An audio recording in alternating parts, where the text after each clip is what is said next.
Hello दोस्तों, study with Durgesh channel पर आप सभी का स्वागत है। दोस्तों, मध्यकालीन इतिहास का तीसरा वीडियो है जिसे हम शुरू करते हैं। बहराम शाह 1240 से 1242 ईस्वी तक।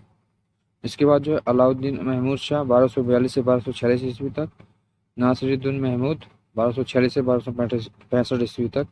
ये सब जो है रजिया के बाद में सुल्तान बने। नासिरुद्दीन महमूद 1246 से 1265 यह नाम मात्र का सुल्तान था।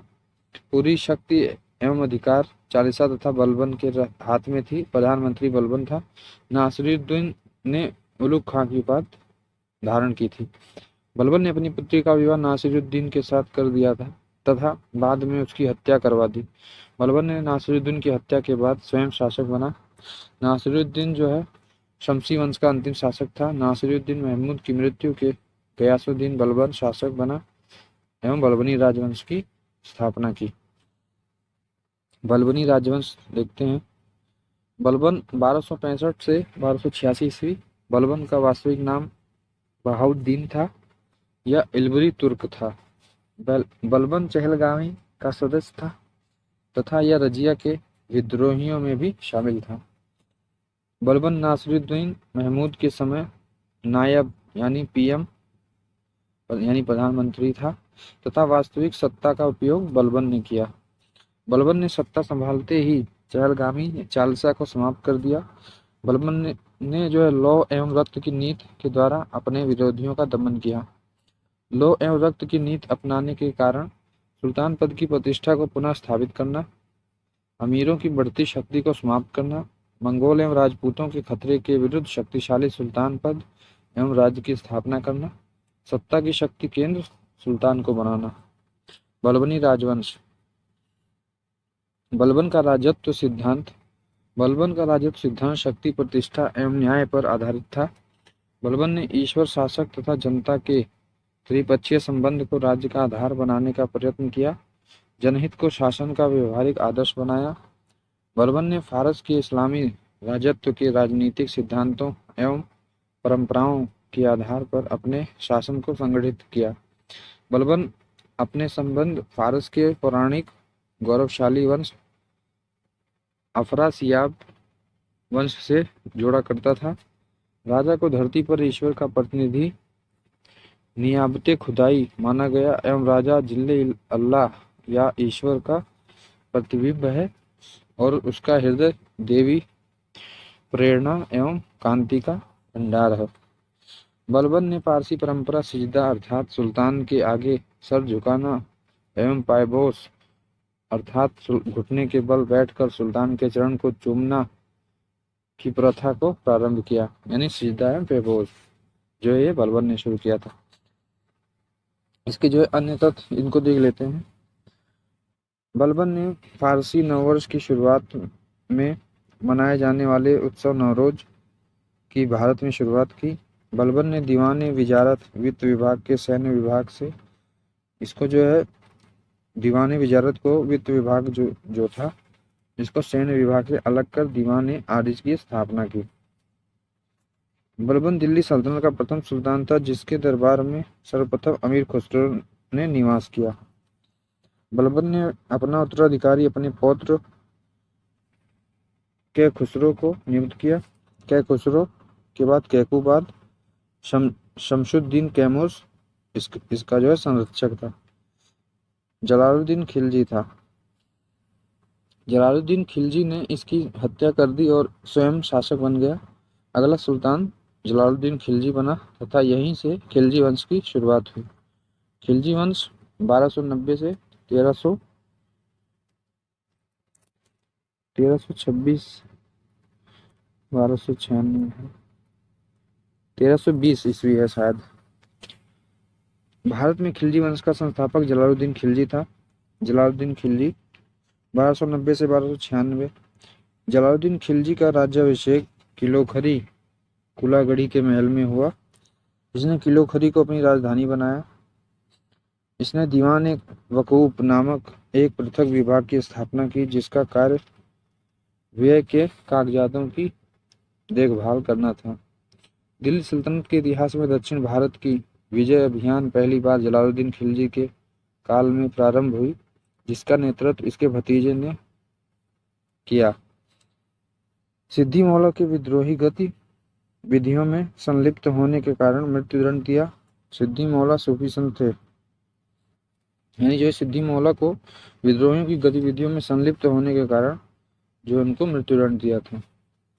जलालुद्दीन खिलजी दक्षिण भारत की विजय से लौटते समय अपने भतीजे अलाउद्दीन खिलजी के स्वागत के लिए कड़ा मानीपुर पहुंचा। यहाँ पर अलाउद्दीन खिलजी ने उसकी छल पूर्वक हत्या कर दी और 22 अक्टूबर 1296 को अपना राज्याभिषेक करवाया। अलाउद्दीन खिलजी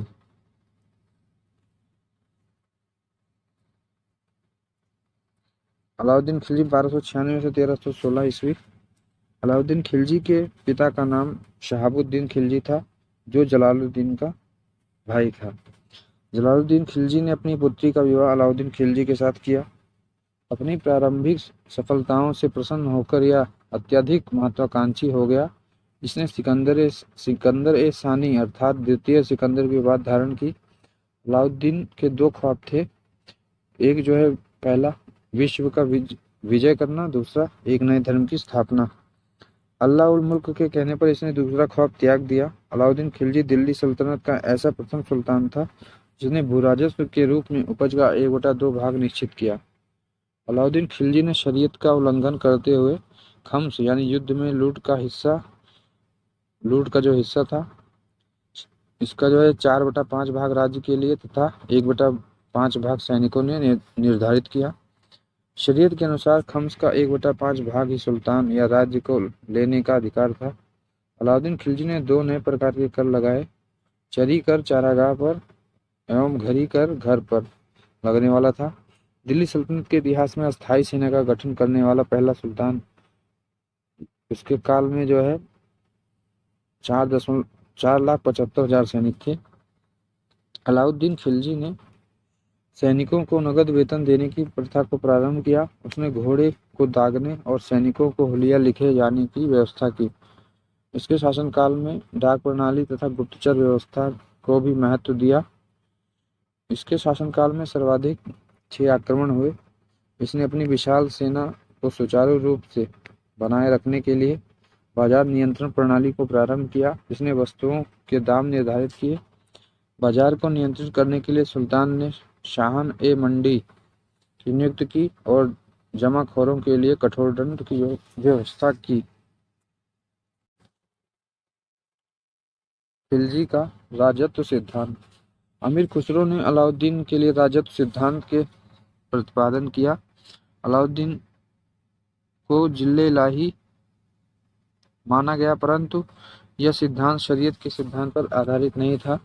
इसमें इस्लामी सिद्धांतों का सहारा जो है नहीं लिया गया था। इसने इस्लाम उलेमा खलीफा की सत्ता को मान्यता दी, लेकिन प्रशासन में उनके हस्तक्षेप को स्वीकार नहीं किया। वह निरंकुश राजतंत्र में विश्वास करता था। अलाउद्दीन खिलजी ने बलबन की जातीय उच्चतावादी नीति को त्याग दिया और योग्यता के आधार पर पदों का वितरण किया। विद्रोहों को दमन करने के लिए अध्यादेश। एक मजबूत गुप्तचर विभाग की व्यवस्था की गई तथा बरीद तथा मुनहिया या जासूस नियुक्त किए गए। अमीरों के पारस्परिक मेलजोल और विवाह संबंधों पर रोक, शराब एवं भांग जैसे मादक पदार्थों के प्रयोग पर रोक, अमीर वर्ग की भूमि संपत्ति को जब्त कर लिया गया। अलाउद्दीन खिलजी एवं सल्तनत का विस्तार। शासक वर्ष और खिलजी नेतृत्व। यह रामकरण बघेला कर्णदेव तृतीय 1298 ईस्वी। इसका जो है खिलजी नेतृत्व किया था। उलुग खां एवं नुसरत खां। रास्ते में जैसलमेर को विजित किया। मलिक काफूर किन्नर को खरीदा 1000 दिनार में। मलिक काफूर को 1000 दिनारी के नाम से जाना जाता है।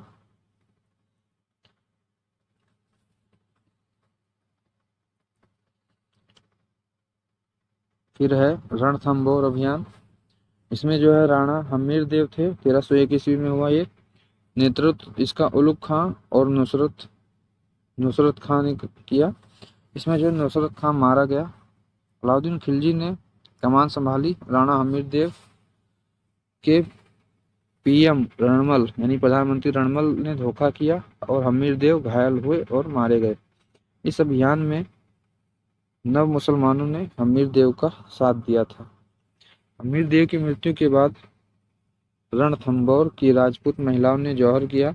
राजस्थान में यह जौहर का प्रथम साक्ष्य था। नव मुसलमान ये मंगोल सैनिक थे। जब यह दिल्ली में पराजित हुए तो उनमें से कुछ ने इस्लाम ग्रहण कर लिया और दिल्ली के मुगलपुरा में बस गए थे। ये नव मुसलमान कहलाए।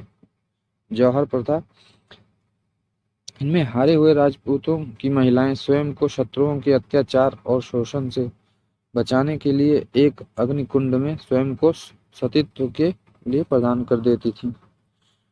चित्तौड़गढ़ का अभियान 1303 ईस्वी राजा रतन सिंह नेतृत्व अलाउद्दीन खिलजी। चित्तौड़गढ़ का नाम बदलकर खिजराबाद कर दिया गया। मालवा अभियान 1305 ईस्वी शासक महाकदेव नेतृत्व आइनुल मुल्क मुल्तानी। फिर है सिवाना अभियान 1308 ईस्वी शासक शीतल देव।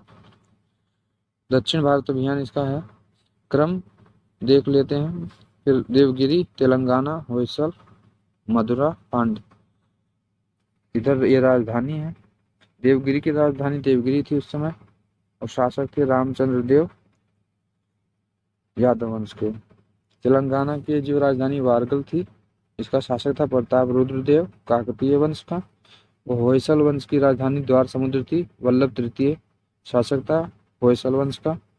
फिर मदुरा या पांड्य की राजधानी थी मदुरा और इसका जो है कुलशेखर शासक था कुलशेखर।